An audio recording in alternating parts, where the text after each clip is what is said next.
All right, so we are in college, and I chose a college that was 2 hours away from home. I knew I had a family member out there, so if anything, were to happen, I knew I can count on him, which he always came through for me. He's my superhero.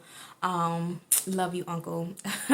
But I began to go to college out there. It was a private school. And so I was also able to transfer out my job that I was at and into that other state. So I was working full time and going school full time. And it was cool. I'm still enjoying the new people there. Everybody's there. It's super cool, meeting new people, enjoying the college experience. Like it was nice.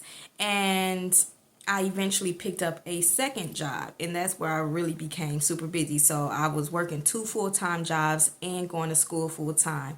And so I was really exhausted and depleted. My energy was just like I would literally be sleeping in a car at one job because it didn't make sense to go home, get some rest when I had to, go in for work. And so I did stay on campus here for like the first year. And once school was over, like I did meet someone on campus, my little boo thing at the time. And we ended up moving in together. It was our first apartment together, and rent was cheap back then. I remember it was like, what, 425 or something like that. Hecka cheap compared to now. And that was about 10 years ago.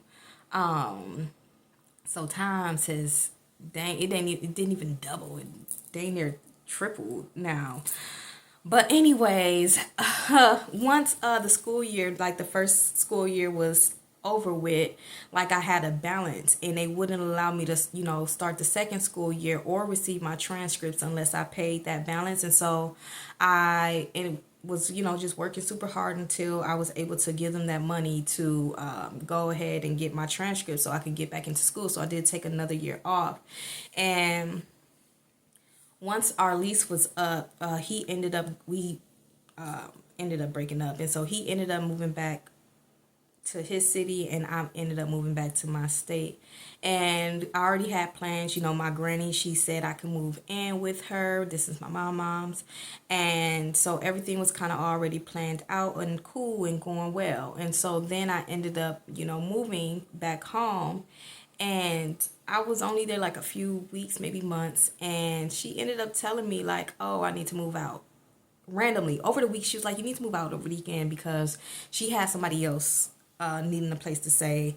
And I guess it was a man. And again, my granny, she's a church lady, so she ain't play about all that. Like it was space, but she ain't play about all that. And so she told me I had to move out, and that really caused a lot of stress because it's like, dang, you only giving me a few days notice. Like I would have prepared something else in the meantime or did something else in the meantime.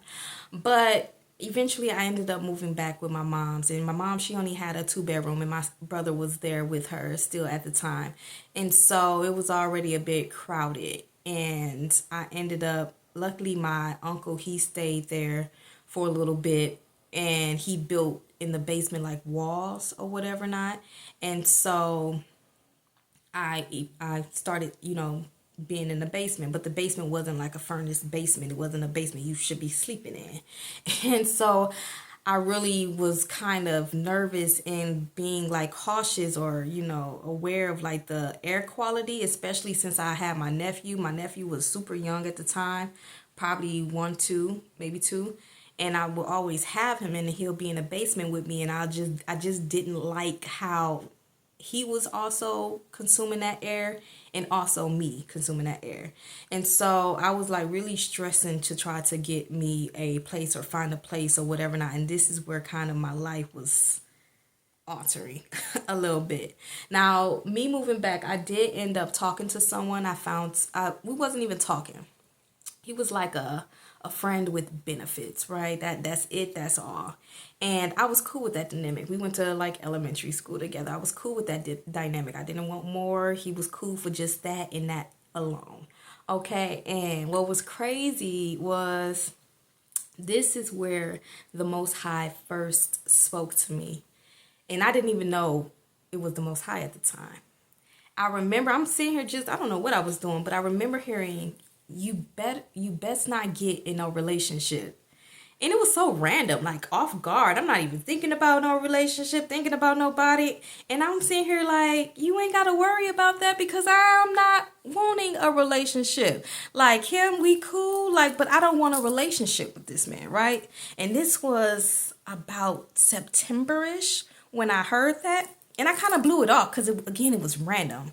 Like, I just blew it off as myself. And I was even telling myself, like, girl, you don't want a relationship. Like, why would you even think to say or think that, right? Come to December.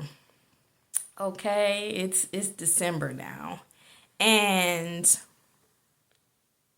the guy that's, my little buddy, I was at a party, an associate's party for Christmas or whatever, now at her house, just having a good time. And he sends a text talking about, you want to be my girlfriend.